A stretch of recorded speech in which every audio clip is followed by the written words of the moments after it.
Hello, Facebook friends. This is Evelina Rose. I am delighted to be here today to do this live channeling for you. As many of you know, because I channel the Council of 12, there are very many different ascended masters and goddess archetypes that are part of the council and who come through me at different times. So today we have the privilege of the goddess archetype Aphrodite. So Aphrodite wants to speak to us about sacred sexuality and radiant health. So let's take a moment and ground. Breathe in as if you could breathe into the base of your spine. Breathe out as if you could breathe out into the earth. Opening your grounding and arriving in the core of your body. I ask the angels and archangels, please create for us a crystalline temple of radiant energy, crystalline temple of light around each person joining this channeling live or later, and around this work itself, cleansing and clearing all energies not of the light from around any of you, and weaving for each one of you your own chrysalis of radiance filled with the rays and vibrations needed by each person, their life and their concerns. God, Goddess, source of all that is, encompass all of us in your radiant light, and the earth as well. Ask that you ensure that only beings serving love, light, and truth may participate in any way. Highest truth is all that is spoken, deepest healing and guidance is received. You'll each invite in the radiant heart of your soul, that aspect of your soul most connected to the divine, and ask that to assist you in releasing all you can release that serves and all that serves to receive. I welcome into this sacred temple the Council of 12, and I welcome Aphrodite in her most radiant expression.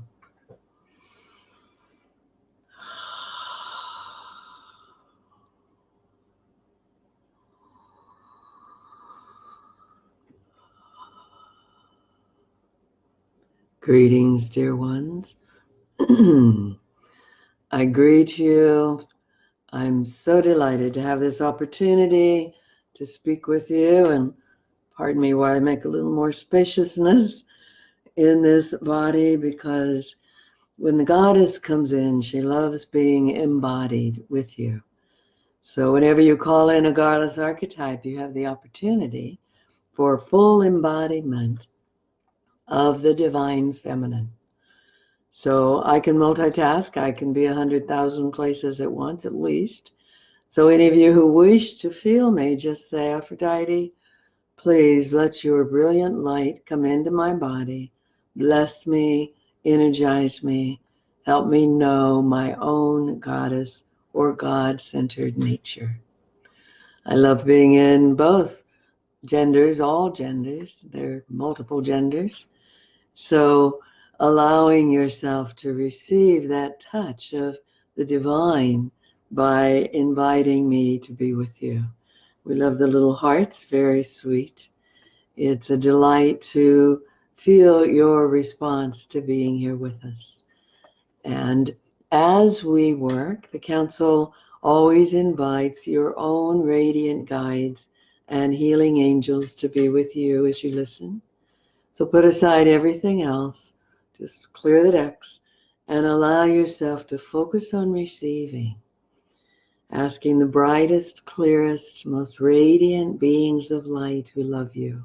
And always ask in that way, so you get the finest expression of these beings. And then know that they may be doing healing with you, they may be giving you messages. It may be different from what is being spoken here, and that's fine. Tune in with that. You can listen to this later. So everyone take a breath.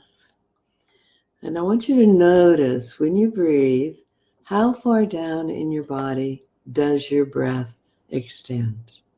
So are you just filling your upper lungs? Or some people have so quieted their heart, so tried not to feel, that they only breathe with their belly and their lower lungs. I want you to breathe, filling the upper lungs, the lower lungs, so completely that your belly extends. This allows your body to be really nurtured by oxygen. It also helps you come in.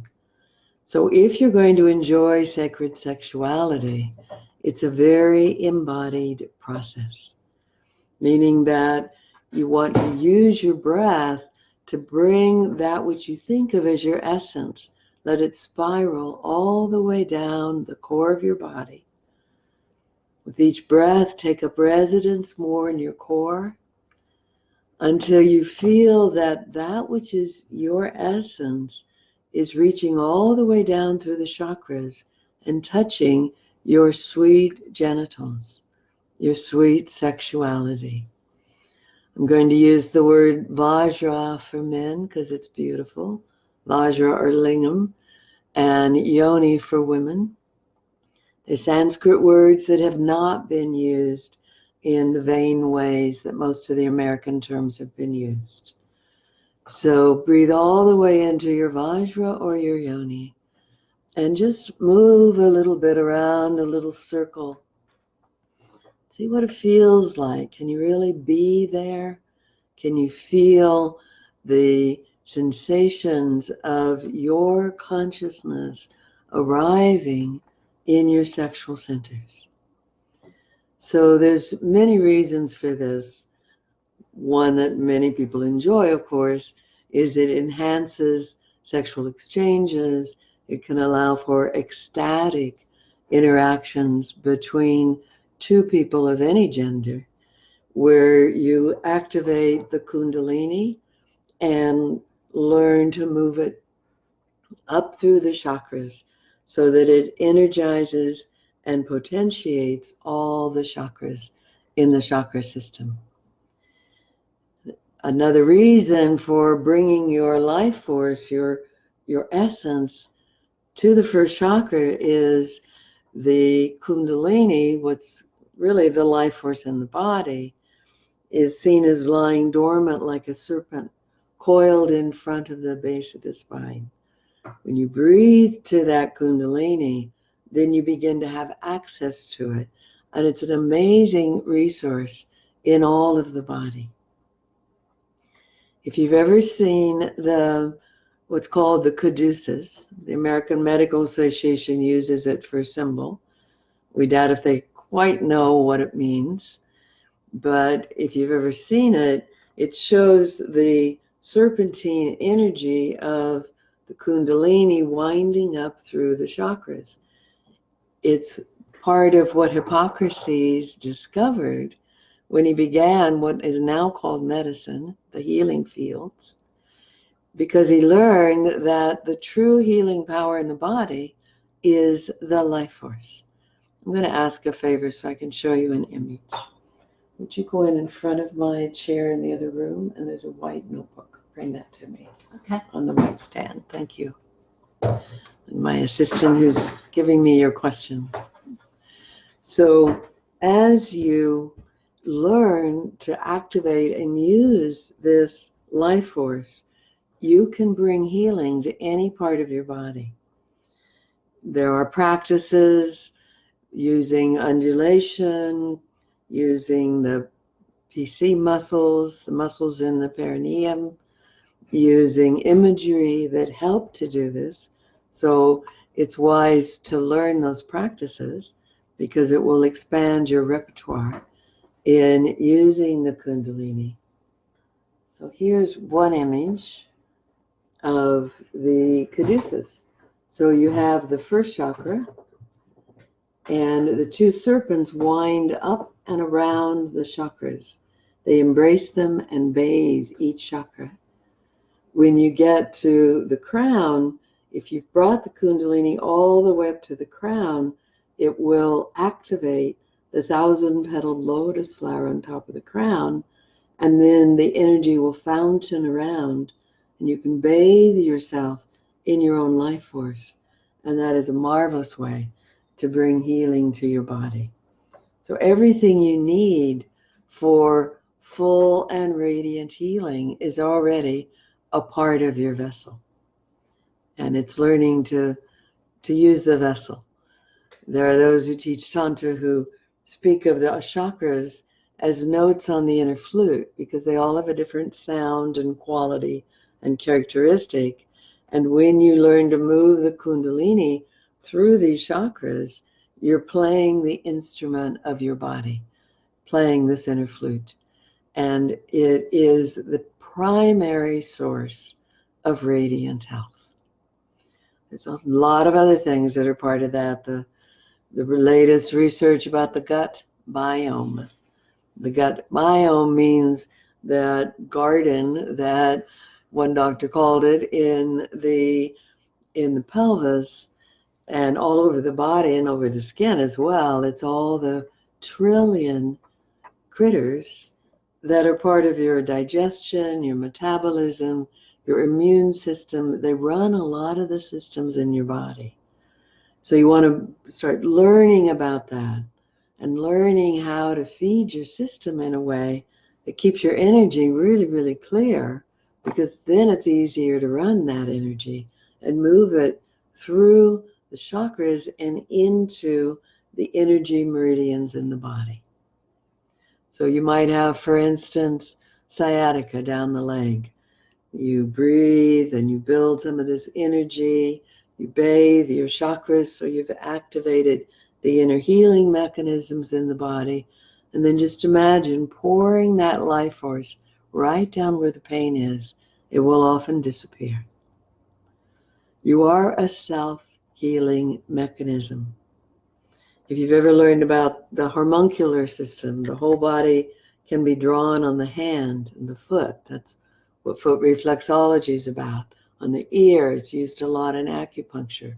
It can all be revealed on the iris of the eye, which is used in iridology, looking at health by looking at the iris of the eye. It's designed to be able to diagnose what's going on. If you study where your pain is and you know what meridian it is, you can trace that pain, you can clear the meridians. So what I'm encouraging here is learning to activate your life force, your Kundalini, as a healing force in your body, and making a study of the self-healing mechanisms that come with this vessel, so that you can always maintain a high level wellness, or if you lose it briefly, get it back quickly. The sexuality is a big part of that whole system. So if you've decided, as some have, I'm not going to bother anymore, it's not worth it, relationships are challenging, I can't do it right, or whatever you've decided, and you've cut off your sexuality, you've cut off your life force. So you want to at least become sexual again with yourself and with the divine. If you want to ask me to come be with you and help activate your sexual energies, I'm most willing to do that. I've got great boundaries. So I can assist you in becoming at one with this powerful, powerful energy in your body. You know, it would be really wonderful if everyone learned in school how to do healing work, how to run energy through the hands, which is this life force. You build the energy in the core, you bring it through the arms and out the hands, and children could go home and heal their parents' headaches, or to rub their feet, and there'd be a little more touch, and there'd be a lot more connection. And maybe parents would get curious, where'd you learn that? And can I learn that? And start being at one with the way this body was designed to work for you. The American medical system has started looking at the body as something to be diagnosed, but they don't really diagnose what's wrong. They diagnose symptoms, and then they treat them. And in the Eastern traditions and the more ancient tantric traditions, there's no need for that, because if you're really living in the body, you start noticing if there's an imbalance and you start working toward balance. You do a detox or a cleanse gently. You feed your body with prebiotics or probiotics, or you do a bone broth fast, or you do intermittent fasting. There's so many ways to bring the body to balance once you have the willingness to do so. So what does this have to do with sacred sexuality?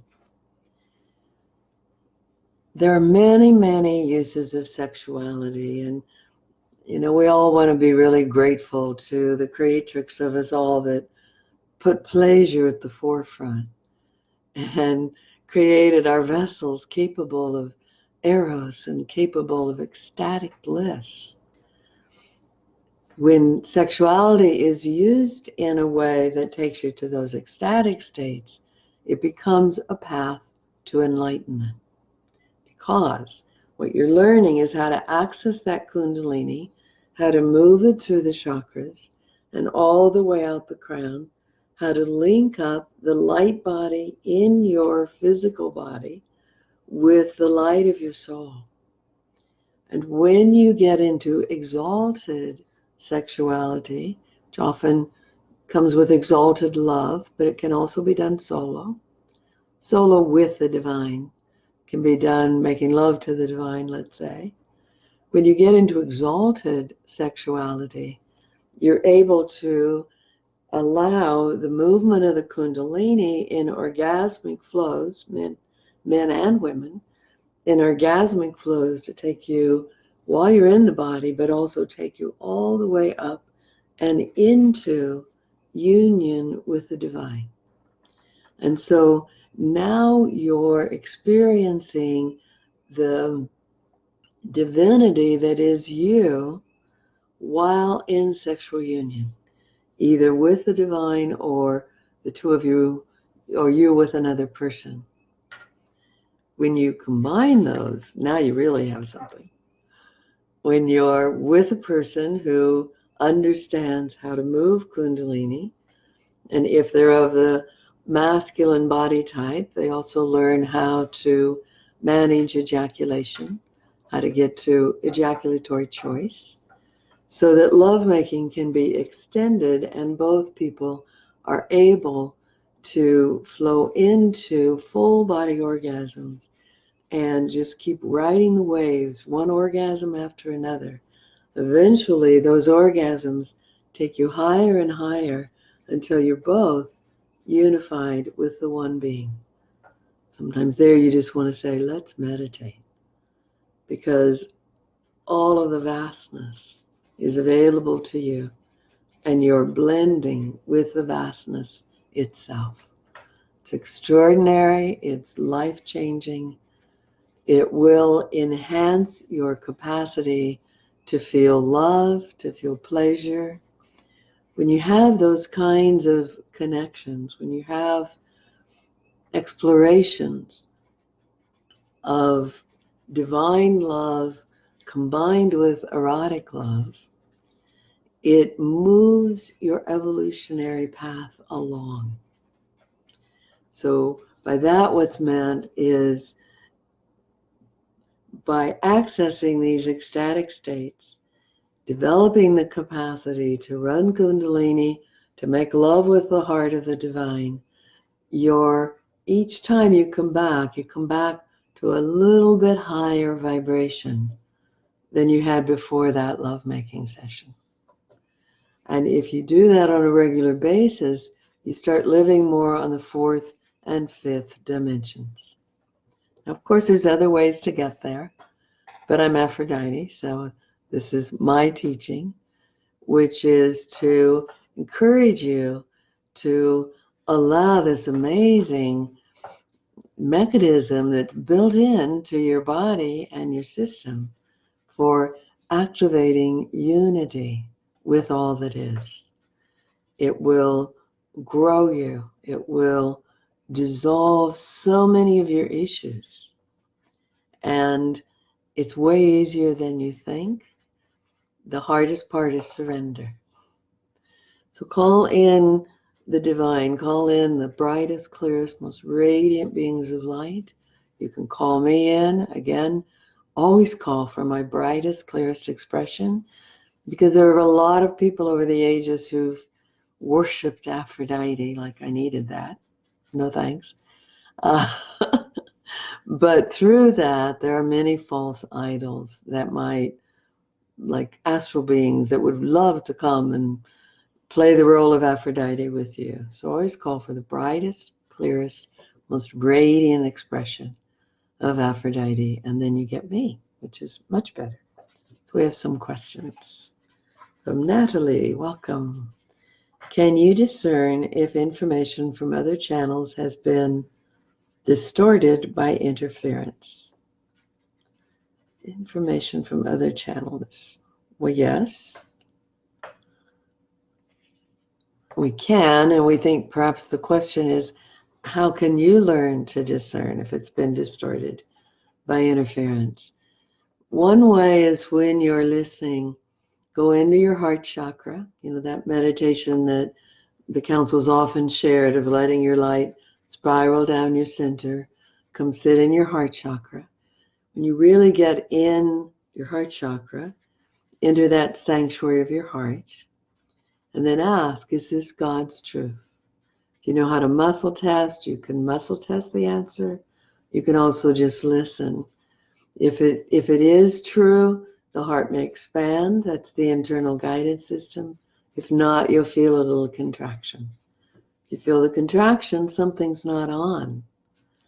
So we would say about channeling that people want to see every word that comes through as God's truth or false. It's the old black and white thinking that this addictive society likes to apply to just about everything. And the truth is, most channels are between 50 and 85% accurate. Most psychics somewhere in that range. So you listen carefully to who you're taking your truth from, but you always check the truth mechanism inside. Does this feel right? And sometimes you'll go, wow, amazing, yes, yes. Ooh, that feels off. Okay, so I like this, I don't have to take that. And you sort, you sift.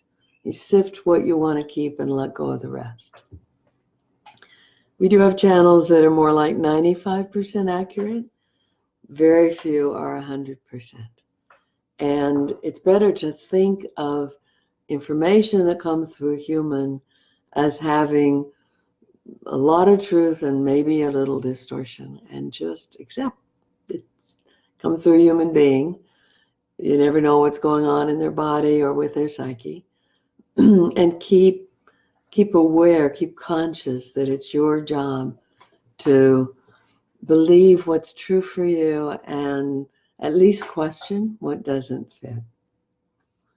Having said that, there is that function the ego has of believing its job is to keep the status quo. So the ego wants to listen to this new information, compare it to what it knows, and eliminate whatever doesn't fit. So sometimes you have to say to your ego, please be still. I want to let this in. I want to see what's true. And I'll pay attention. I'll really be discerning in my heart. So I want you to allow me to hear this. So at least it gets in, and then you get to choose whether it feels right or not. And your heart will know. So distorted by interference also could have another meaning. This is where we love channeling in person, because we could be asking you what you mean.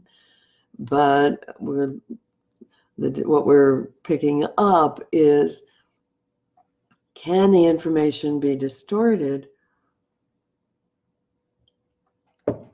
by other beings or other influences affecting that information? And the answer is yeah, sometimes. If your channel's not real clear, another entity might come and attempt to speak through that. That's why we always work with the crystalline temple of light around Evelina and around the work. It's also possible, not common at all, that maybe a alien being might want to try to speak through someone. So just be thoughtful who you listen to.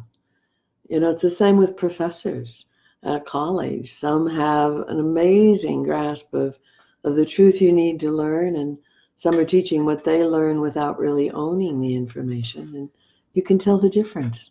There's not much energy in just the recitation of knowledge, but a lot of energy in a professor who really desires to teach you. So the best channeling there feels like an interaction. It's like, whoa, this is really touching me. I can feel that spirit is here. And that helps you to discern how much you want to listen or believe in what that person brings through. Thank you. So, Hannon, just as breath is the spirit of essence, is blood another form of fluid, like rivers are essence of earth? Is this fluid essence the conduit for collective consciousness? What a fascinating question. I'm going to read it again. Just as breath is the spirit of essence, so spirit of the light of source of the essence of your being, is blood another form of fluid? Yes, like rivers are essence of earth. Is this fluid essence, this blood fluid, the conduit for collective consciousness?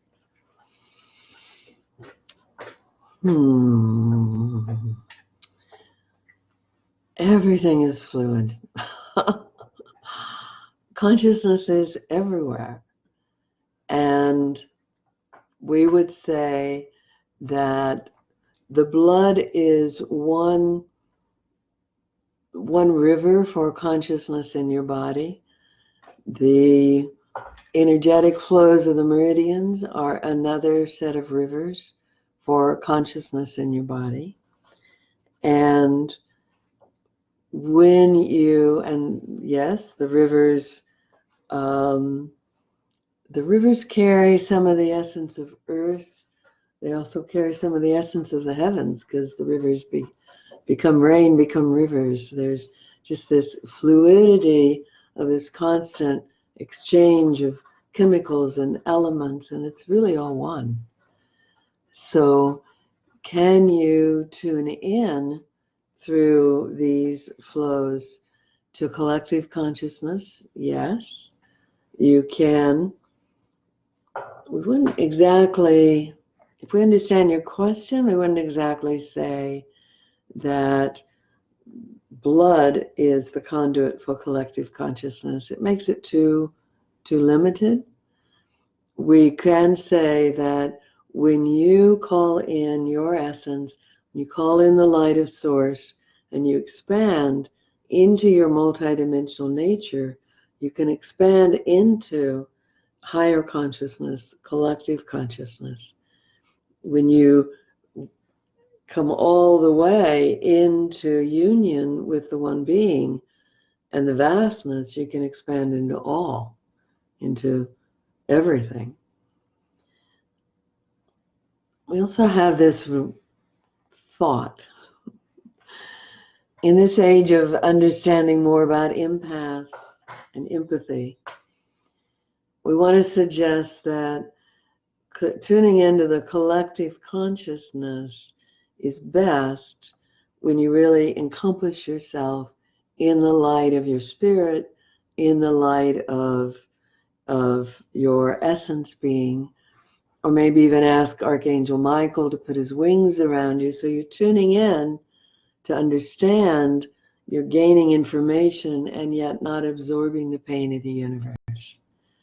There are people who seem to just run everyone else's pain, and it's very, very wise to be learning how to access your own consciousness and how to be able to stay sovereign in your field.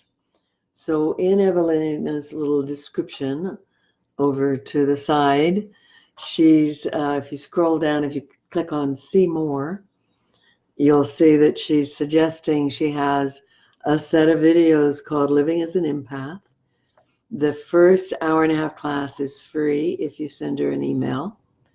And then there's 4 or 5 more that you can purchase for $45 for 9 hours of class. It's a deal.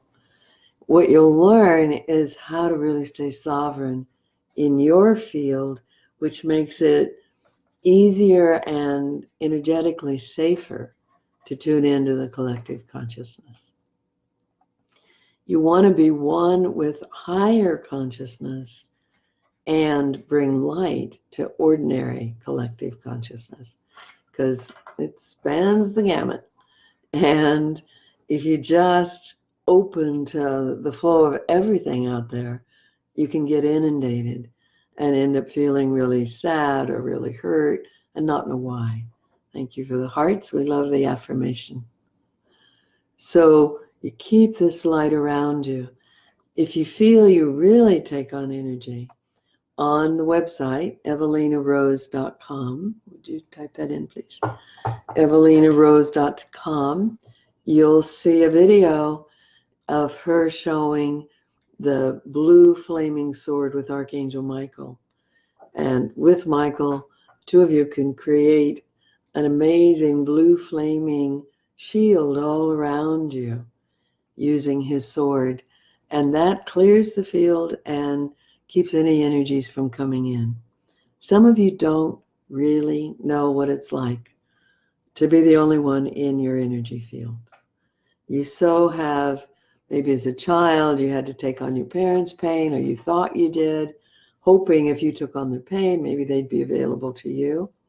Often didn't work, but it was a good try on the part of a child. Some of you feel you have to be in sympathy with people to help them, rather than touch their pain and be the love, bring the love to it. Aphrodite's admonition is touch the pain, be the love. So your empath self can go, oh, wow, I can tell this person's really hurting. Okay, Kuan Yin, would you please absorb this suffering? Will you hold this person? Or Divine Mother, would you hold them? And you bring your light in and you become love that you radiate to the other person. If you're sending love to people, if you're sending prayers, it's always best to offer it to their higher self and ask their higher self to bring it in the way that serves them. Two things happen. One is you don't overwhelm them by sending more than they're ready to receive or utilize. And the second is it comes in calibrated for their need. Evelina had an experience after an accident of so many of her beloveds sending her love and light, and start feeling like, well, there's no room for my healing because there's so much of you all in here. So she asked them to send it to her higher self. It was all fine. The higher self helped transmute it and turn it into usable energies. So that's just a clue. When you want to help someone, send to their higher self, or you can pray to their higher self, or you can have a conversation you've wanted to have with their higher self. And in that way, you're able to have what you offer be of real use to them. Thank you for your question. Linda, guidance on handling our families coming to visit in 3 weeks for son's graduation. Already stressed and guests are dysfunctional. Graduations, weddings, holidays, they do tend to put people in touch with their relations, functional or dysfunctional. So several things. One is keep accessing your own life force. Stay inside you, keep coming into your core and accessing your kundalini and your life force. You can use the things on Living as an Empath. You can create a bubble around you. Really encompass yourself in your bubble of light. That's really helpful. You also can ask Divine Mother to stand between you and a family member, or Goddess to stand between you. Evelina's been known when she feels the need to hug someone and she doesn't want their energy to say, Divine Mother, will you receive this hug? And she slips this film-like energy of herself between. She takes in the hug. Evelina's kept in her own energy field.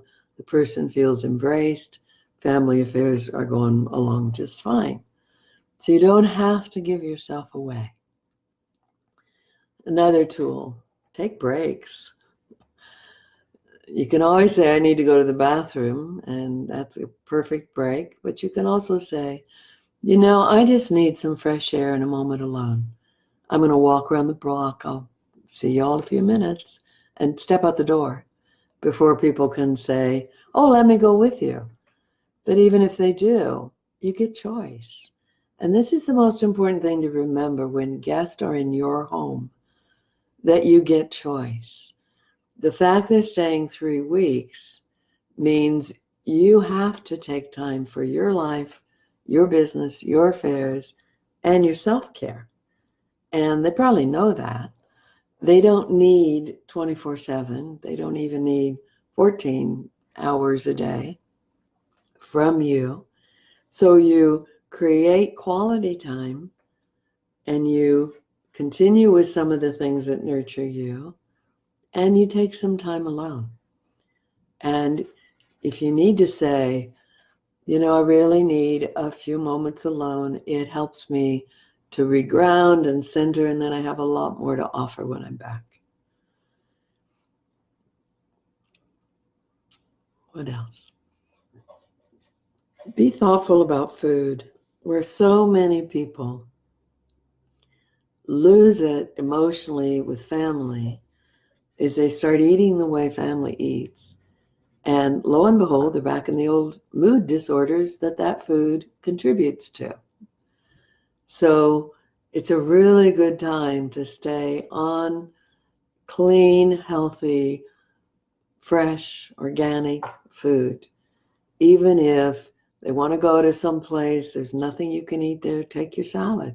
Take some food for you, or eat first, so that you're not letting yourself do what might have been a coping mechanism for many of you in your childhood, which is to numb out with starches, potatoes, sweets, pastries, all of that stuff. So you'll probably do best with no gluten while you have family. Research is showing most bodies really can't metabolize gluten, and it will kind of dumb down your ability to access your higher resources. So if you can, keep gluten, any allergens, and most sugar out of your diet. And if there's that special treat, have a little bit. Take it home, freeze it, have a little bit another day, rather than an insult to your microbiome of a whole lot of sugar at once, because then it has to create an inflammatory response because it feels attacked. So now it's creating a lot of inflammation. Now you feel stiff and sore and mind foggy, and it makes everything just harder. So be really thoughtful what you put in your body when you're dealing with family. We also suggest around something as important as graduation that you create some ritual with the one graduating that's for you, for the two of you, or you and another parent, so that you have some little private time to speak your blessings and say what you wish to say, and maybe get some gratitude for raising this person to this age. But at least there's a moment that feels personal in it for you. What else is helpful for family? Now that you know they're dysfunctional, expect it. So before they come, think of all the ways that they get under your skin They get on your nerves. They say things you wish they wouldn't, whatever their patterns are, and expect that. So when it comes up, you go, oh, there that is. I knew it was coming. Okay. Because that puts you in a witness state. You're watching it rather than being at effect of it. If you go into it, and this is kind of a child's place, if it's going to be better this time, it's going to be different this time. If you go into it with, it's going to be better this time, and then it's like it's always been, you get hurt, you get upset, it throws you off. But if you expect what's always there, then you can just kind of go, okay, well, there's the first episode. Oh, now we got 2 in a row. Oh, 3. Okay, well, it's kind of going the way I thought it would. And it lets you stay more in you. It's kind of like I've got my own little world. I'm a social anthropologist. I'm watching this go down, and I don't have to be a part of it anymore. Expect nothing more than you've gotten before. If you want something better than you've gotten before, then set your goal in the framework that you can be responsible for fulfilling. In other words, this time I want to stay more centered, and I want to take what breaks I need to keep coming back to grounded. And I'm going to speak up more, but I'm going to set my goal that I stay in a conversation at least 3 sentences longer, even when I meet denial, even when I get blown off, so that I get to have my voice for me. And if nobody else hears it, I'll be happy I had it for me. That's what we mean. The results, the success of meeting your goal is in your own ballpark. You can meet it whether anybody else notices or not, whether they pay attention. They get to be their dysfunctional selves.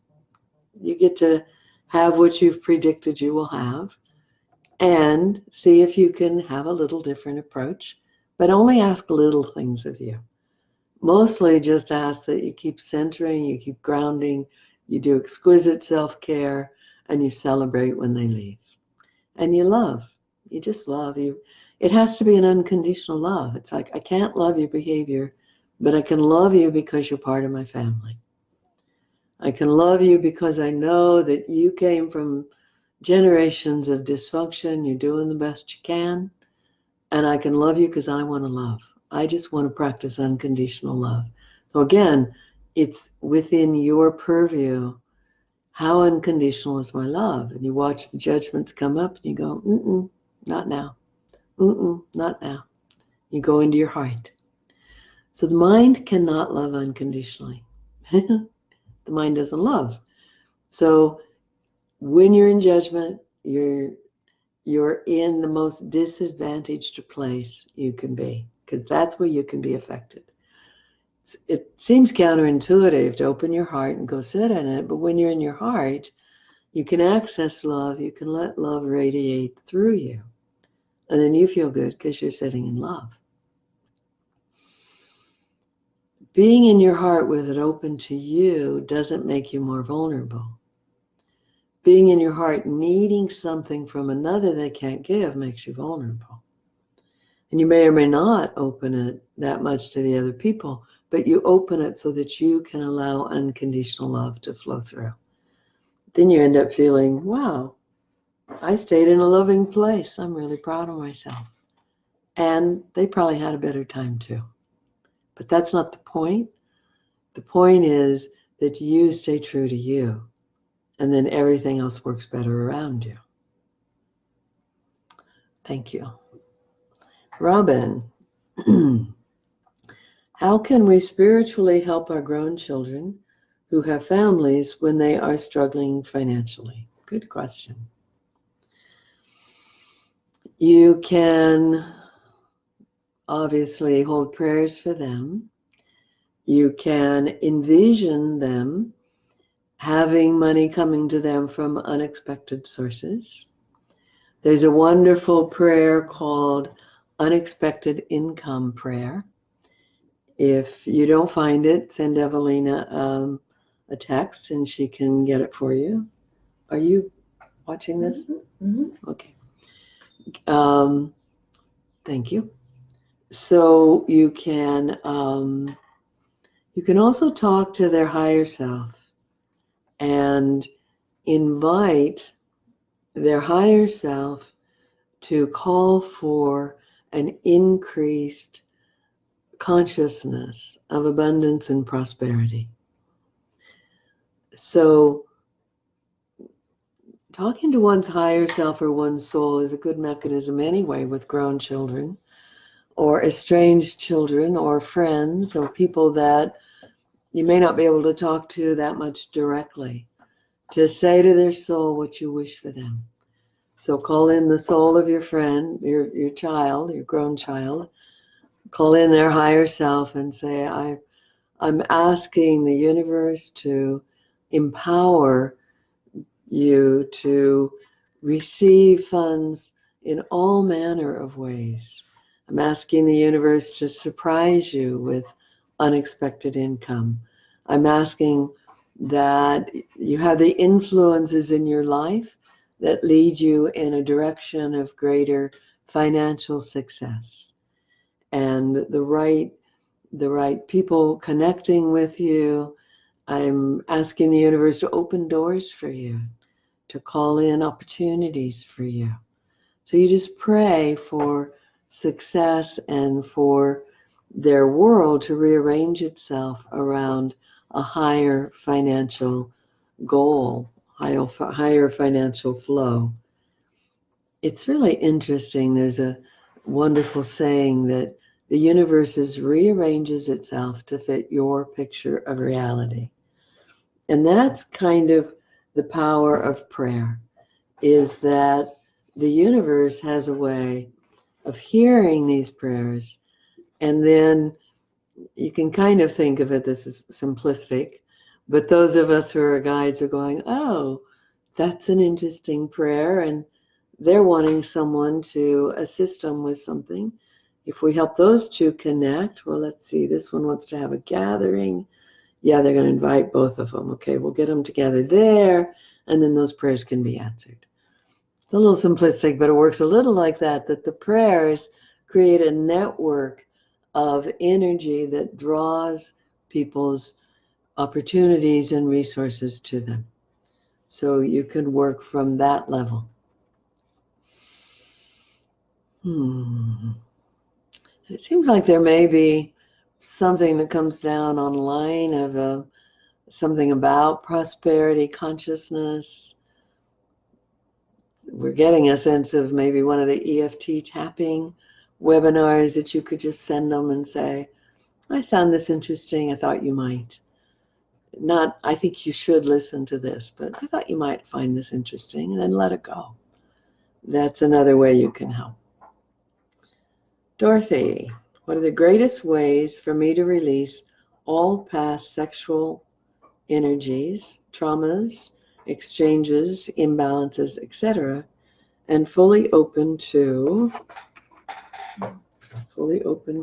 it's on the other side, thank you, present power and passion and pleasures of being human? That is a fabulous question.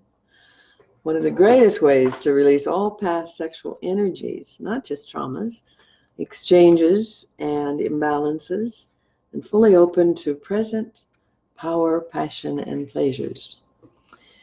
So there are many, many ways.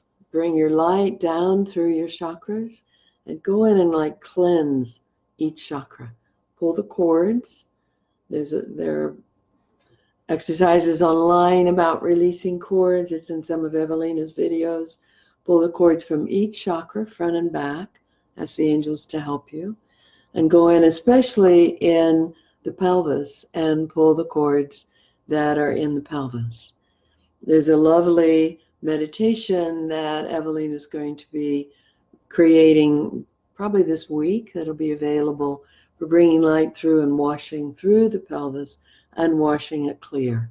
But you can do that. You can call your light in, activate and open each chakra, let your light keep flowing down like a river of light, let it wash into the pelvic bowl, wash all around, wash the energies down your grounding, release the old grounding. Well, the best way to let go of old energies in the pelvis is to flush them down the grounding and then send the grounding into the earth, sink new grounding. Good to do every few days anyway, because you're changing rapidly these days. So you can literally use the light to wash through. So as Aphrodite, I love being asked to wash you through with a crystalline waterfall of sparkling, iridescent, radiant light. And we'll bring it in like a waterfall, cleanse your body, bring it through the chakras, cleanse and scrub clean all the chakras and release them.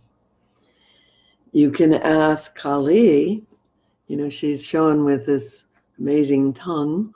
You can ask her to come and just draw the traumas out of your first chakra, and she'll come right underneath and like she gets very dramatic. And so you can invite her to help clear your first chakra. Part of the sexual traumas may require what we're calling soul retrieval. There's an article on the website on soul retrieval. And what that is about, when there's a trauma, and even when you've been sexual with someone and there's a difficult ending, it's like a part of your psyche gets caught in the shock of that trauma. And so that part of you gets caught in time. To clear the trauma, you do a soul retrieval to find the part of your essence that's caught in the trauma, bring that part into current time, up into your heart chakra, and then it's easier to release the trauma from the first and second chakra. It's also possible that if you've had sexual trauma, especially as a child, that some parts of your inner child are in that first chakra trying to keep it closed or keep anyone from coming in. So you go in, you call up all the inner children, you ask Divine Mother to help you. Maybe you have a rocking chair for her in your heart, ask her to retrieve every iota of your soul essence that's caught in trauma and bring those young parts into your heart, which then allows your adult to more fully inhabit your sexual center. And that's really where you start feeling the greatest change, when your adult has full access to your sexuality and your child selves are in your heart being cared for by your adult. Where sexual trauma gets in the way of sexuality is where the coping mechanisms of the children are still in play, like they've got to protect against sex because they tried to with perpetrators. So you get all of them retrieved into current time in the heart, and then inhabit the first and second, all the chakras, but especially the first and second with your adult self. That's really helpful also. You can also bathe each chakra in the color of the rainbow that fits that chakra. You might look at some of the wonderful work by Anodea Judith, and she has one called Chakra Yoga, and she has many books on the chakras. The Chakra Yoga would be very helpful in helping you to heal the chakras. So that's getting typed in for you. And her workshops are fabulous. She's on Shift Network a lot and teaches around the world. Kind of the highest expression of chakra work that we know. So thank you for that question. Natalie, how can I stop my addiction to sugar?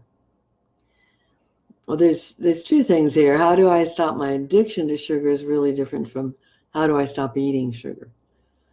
Because the addiction calls for sugar. So one of the pieces of information that often helps people get a handle on this is the sugar feeds they're calling it bad bacteria in the gut biome. The sugar feeds the bacteria and the microorganisms that diminish health, that create inflammation in the body. So it's really those organisms that are calling for sugar. So you can think of it as the organisms that are kind of the enemies of my body's health are the ones that are addicted to sugar. They're calling for it. It helps them proliferate and diminishes my overall health. So I'm not going to work against myself by feeding myself sugar. Unfortunately, in this society, sugar got paired with love for so many people. Oh, great, you did a good job. Let's have cake. Let's have ice cream. Let's celebrate. And what it means is that you've got sugar and love mixed up. So another piece of healing an addiction to sugar is unravel those two. So you look at this piece of delicious whatevers and you go, that's not love. That's a cake. It may taste good, but it's got sugar in it. And it's going to feed the critters that make me sick, make me inflamed, cause me pain. That's not loving myself. So I'm going to do something that's loving myself. You take yourself for a walk. You lay down and take a nap. You buy yourself flowers. You get some flower essences and sniff them, infuse them into the air. You do some self-care. So when that craving is the strongest, you do self-care. If you just can't avoid eating it, cut off a little tiny piece. You know how as a child you might have had a tea party? It's really the child in us, in each person, that wants the sugar. So do a tea party. Put it on a little tiny piece on a little tiny plate with a little cup of tea and eat a little piece of a little tiny piece and make a ritual out of it. So the child in you gets the ritual of eating something sweet without flooding your body with sugar. The other way is you find some sweets that are sweetened with stevia, xylitol, coconut, date sugar, things that don't set off this cascade of inflammatory response that sugar itself does in the body. Another thing is ask your guides to literally work on the addiction center in the brain. You can work with the medical assistance program that was discussed last week by Babaji. You can look at that recording and ask the medical assistance team to shift the addiction center to dissolve your addiction to sugar, to dissolve any addictions that are harmful to your body. And over time, that can have a good effect as well. And the rest is tremendous self-love. If you give in, love yourself. If you don't eat it, love yourself. If you eat a little bit, great. Celebrate you did that. If you binge, love yourself. Adding self-deprecation and judgment to a binge leads to the next binge. So here's the addictive cycle. The stress grows, it starts getting too much, and you use, feel better, feel better. Shame comes in. Shame then feeds negative judgments, negative self-talk, adds to stress. Now you need to use again. So you break that cycle anywhere, and you can break it at the shame level. You want to break it before you use, and sometimes you will, and sometimes you won't. But let go of the shaming and go to self-love, because that gives you more choices after that. And you won't pop right back into the cycle so quickly. So we could say 1,000 more things, and we're coming toward the end of our time, so we'll let that be enough for right now. Damaris, my eyes. Doctors think I need steroids. I feel it's ancestral, healing, forgiving dad and mom. Question is how? Well, a really good form of ancestral healing is the family systems, family constellation work. And you could invite yourself to do that. You need to work with a practitioner. That does some very deep healing. There's some really good forgiveness meditations in an older book, 1990 something book by Stephen Levine, Levine, that's called Guided Meditations, Visualizations, and Other Practices. And he's got a great self-healing page and a half and another one on healing others. So that could be a really good source for you. Sometimes the way to forgiveness is to go right through the anger. So not with them, but to ask the angels, ask your guides and angels to make a solid sphere of light about as big as your room all around you, and to ensure that that absorbs anything that gets said or expressed. You can also do it inside, but then you let yourself express all the feelings that are everything but forgiveness to get them out of the way. You can do it inside by visualizing being angry. Anger takes sound and motion. So either visualize it or do it and get a lot of it out of your system. Then ask the angels to absorb that, take it into the light, and then focus on forgiveness. So once you're more emptied, you can call in the light of forgiveness from your soul and imagine filling up with it first. So you're filled with it, and then filling some more and letting it flow to your parents one at a time until it feels like they fill and it comes back to you. And again, this is a good place to talk to their soul and say the things you need to say for forgiveness to them first. Another way to do it is write a really, really angry letter and burn it, and then write one of the things you'd like to say. You might burn that too, or bury it. You might send it, or you might then be ready to have conversation, an amends conversation with your parents of saying, I really want to make amends for some certain things. As long as you're holding them as perpetrators, it's really hard to forgive. If you want to see how their patterns have played out in your life, a very good book for that is Harville Hendrix, Getting the Love You Find, which takes you through all your relationship styles, and you start seeing how you've been repeating your parents' patterns, and then you get a lot of compassion for them and for you. And you stop running the patterns, and then there's less to forgive because you're not at effect of those patterns. The thing with eyes is to keep asking, what am I not seeing? What does my inner sight want to tell me? Because there's a piece here about opening your inner sight, opening to what your soul wants to show you, opening to your true mission, opening to wisdom that wants to come through from other levels of your soul. So in a way, it's clearing the effects of the ancestors of your body so you can access your spiritual ancestry and open your inner sight more completely. The other thing we'd suggest you look into is this latest work about gut biome, which helps every kind of healing when you get that imbalance, and perhaps stem cells. Evelina could tell you about a stem cell patch that's inexpensive that could help with healing of all kinds. So message her and she can let you know about that.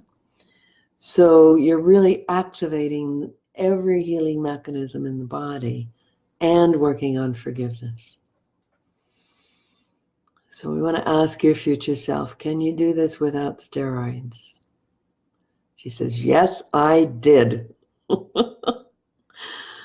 So she did it with, she's healed it. She did it with all this, really looking at what am I not seeing? What am I afraid to see?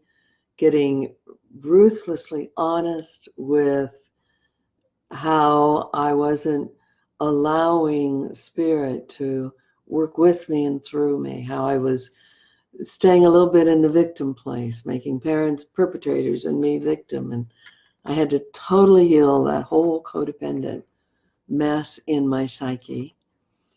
And I really worked with diet, nutrition, and prebiotics, probiotics. I became an expert in what lets the body heal, and it worked. So trust yourself. You already know what you need to do. She loves you. You can ask your future self, is there anything I need to know? Can you guide me? What would be good for me to do next? She's happy to guide you. Always ask for the highest, brightest, clearest, most radiant future self. So do we have another question? Mm-hmm. We'll do another question and then that will be complete. She's suggesting I read it here. Hannah. Mandy. Oh, Mandy. I'm not seeing it. At the bottom. Feeling Aphrodite bubbling up right now very strongly as I've been disembodied and disconnected from her. Hope that changes. I have really tamped down on my sexual expression since the major transitions of recent months, finding this part of myself blocked, and this lack of expression is inhibiting all areas of life. It will. This is exactly the message today, that you've got to have your sexual centers open, whether you make love to another person or not, because it is the seat of all your life force. So, especially calling in a lover, beloved, my business purpose, work, and finances. I find myself lacking time and unsure where to meet new people in this very small town. Not totally sure the best ways to connect, and online feels like it's not resonating so much for dating and sexual expressions lately. Any suggestions for what to do, where to go? Well, since your time is limited and you're at a distance from many population centers, you choose really carefully.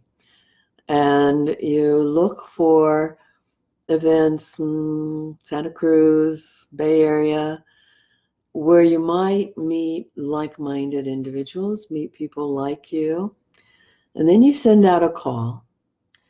But to do that, you want to really open your lower chakras, really open, as we were saying, ways of cleansing and coming in to inhabit your entire chakra system. You need them all, and they all need you to function well.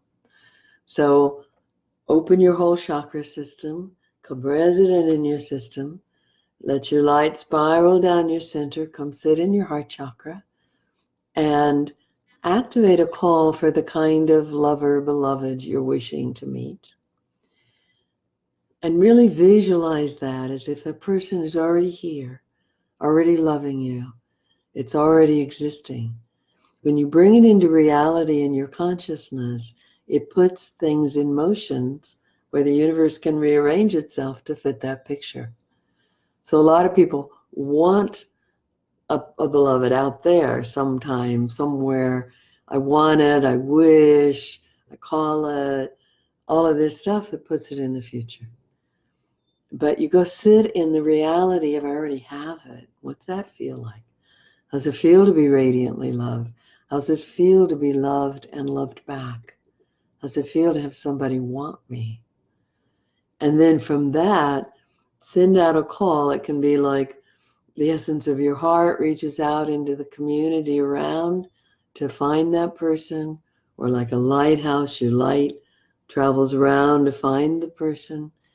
And then notice what you're called to do and program it with your guides.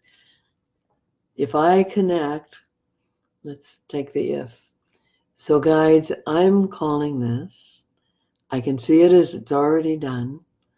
So as I'm connecting with this person that's the right match for me, I want you to direct me to how to meet this person. If it's online, show me when, show me where. If it's an event, show me when, show me where. Guide me to that. The where to go is where like-minded people are, people that you that like what you like, people who are interested in what you're interested in. It's going when they might be there and with the predisposition of, I've already sent my energy, I've already called you, I'm ready to meet you. Now, the trick with it is to not go with so much expectation that you walk in and you look at every person of the gender you're seeking in the room. Is it that one? No. Is it that one? Is it that one? Is it that one? Because you're putting a whole lot on the first connection. Instead, go and radiate and just see where you're called and where you might want to create a connection, a friendship, and let the rest evolve from there. It requires forethought, programming, and patience. Patience in allowing it to unfold and programming it so that the time you do have is well spent in going to connect with this other individual. And the patience that lets you surrender into what's happening in the moment. So it's not like, I got you. It's like, oh, I'm available. Who are you? Would you like to know me? When you know you've sent the energy ahead, you have a little more courage in doing what it takes to meet people, which is hold eye contact a little longer than usual. Be willing to go say hello. Let your body language be an open body language. If you're talking to someone and you turn away a little bit, they get the message, you're turning away. If you're talking and you come forward too much, that can scare them away. But just, I'm here, my heart's open. I'm loving connecting with you. This is sweet. That kind of grounded, centered experience is what makes another curious. What else is possible here? So I think we've answered at least some of your questions. It seems like there's more in it. The thing about online dating, it's quite possible that most often you won't get online and connect with the right person. So you use magic with that too. Use the magic of saying to your guides and to your being, so I want to be really productive. I only want to go online. I want to be guided to go online at the moment I can connect with the person I want to know. And so you go on and you're looking for that person. You're not evaluating everybody. You're looking for where the energy is. You let the energy of that person guide you to them. It can be done. It's, again, sifting through a lot of profiles and possibilities, but you're not needing to, it's not like a job interview where you interview everyone. It's, where's the energy? Where's the right fit? Where's the profile that touches me? And where can I feel myself drawn and respond there? So you have to be kind of laser focused when you shop for a relationship online. And then try to create an opportunity to get to know each other, because the false energy in meeting someone online is we already know we're looking at the possibility of a relationship. And that's a pretty abnormal way to meet someone. In person is a little better because it's like, what's here? What's possible? What feels good? And it might be, oh, I'd like dancing with you. And that may be enough. But you're not putting the question, are you or are you not the one, right up front. So if you meet someone online, try to get the question out of the way, out of the space. And if they start asking questions that seem to be seeing if you fit their list, you might just say, I'd love to just relax and enjoy each other and see where our conversation goes, and we'll know if this feels right or not without having to really evaluate it. Let's just hang out and have a good time. That would feel really good to me. And that's the way to get into a more natural state. So, dear ones, thank you so much. It's a delight to be with you. I want to thank my assistant, Peace, for being here and helping me today, and Amelia, who's helped the other days. I'll be back Facebook Live, not I, Aphrodite, but Evelina. Then that's Tuesdays in May, and then not in June, but the rest of May. We appreciate your presence. It's a delight to work with you. Your own guides have been called to you. If you wish, stay around a little while and just ask questions of them and sit in the answer arising from your inner world, and you'll find that you can stretch the value of this. So we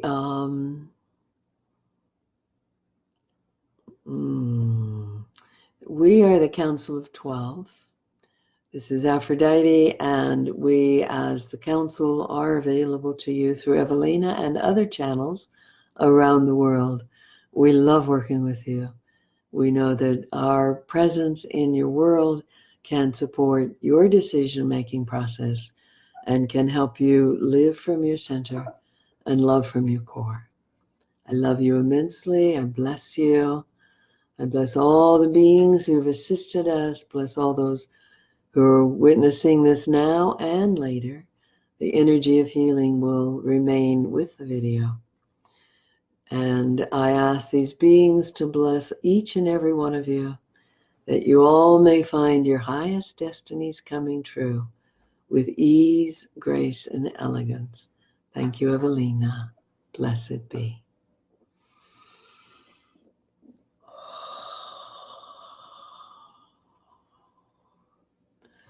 Thank you, Aphrodite.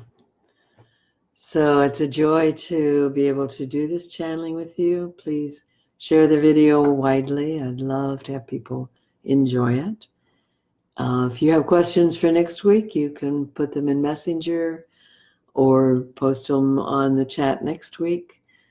And I do offer sessions by Zoom, by long distance phone, and in person in Asheville, North Carolina. When we channel in person, it's like a collaboration. It's like you're sitting with these wise beings and they ask you questions, you ask them questions. It's quite a collaboration about your life. It's quite lovely, enhancing, nurturing, and life-changing for many people. Some channel with us every week because it's like their spiritual guidance. It's almost their substitute for therapy. It helps them clear issues and develop more of an understanding of how the cosmos works and your place in it. And others just come periodically. That's all fine. I also do meta therapy, which is a very metaphysically based therapy.